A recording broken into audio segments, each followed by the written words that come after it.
আমাদের বাড়ির বব তৃতীয়বারের মতন আরেকবার মা হলো। আর বাবার হয়েছে মেয়ে বাচ্চা।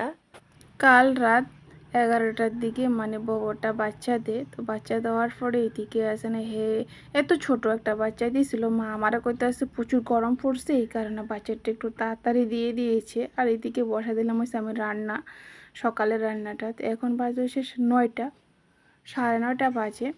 তো আজকে ঘুম থেকে ওঠাটা প্রচুর লেট হয়েছিল, 7টার দিকে ঘুম থেকে উঠছি। তো ওই গরুটাতে বাচ্চা দিয়েছে, এইটার মানে একটু গরম করতে লাগে আগুন জ্বালিয়ে, এটা গরম করতে করতে মানে কাপড় দিয়ে হিট দিয়ে দিতে পাক্কা রাতের বাচ্চা গেছে 2টা থেকে 2:30টার সময় ঘুমাইছিলাম।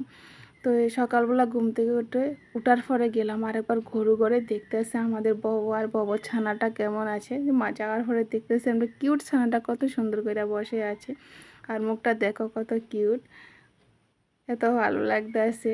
তো আমি সকালবেলা ঘুম থেকে ওঠার পরে অনেকক্ষণ আদর করলাম, এরা পাপ্পি দিলাম, এর মুখে পাপ্পি দিতে সে মজা লাগতেছে আমার কাছে।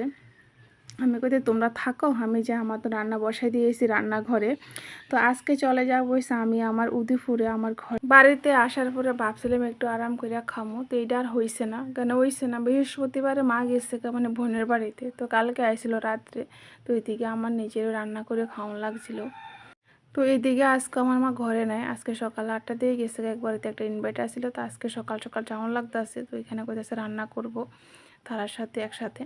তো এই কারণে মা গেছে গা। তো এদিকে আমি ডিম আলু ঝোল করবো, আর এখানে তরে বাজে বসাই দিলাম, সকালে খাবার খেতে হইব। বাবু তো আছে, বাবুর জন্য রান্না করে রাখা যাবো। তো আমি 3টা, 3:30টার দিকে বাইরে যাবো গো উদয়পুরের উদ্দেশ্যে। সামার ভ্যাকেশন চলার পরেও কিন্তু বাবার বাড়ি থাকতে পারতেছি না। সোনার আছে দুইটা প্রাইভেট মাস্টার আছে, আর 29 তারিখে তার 8 এক্সাম আছে।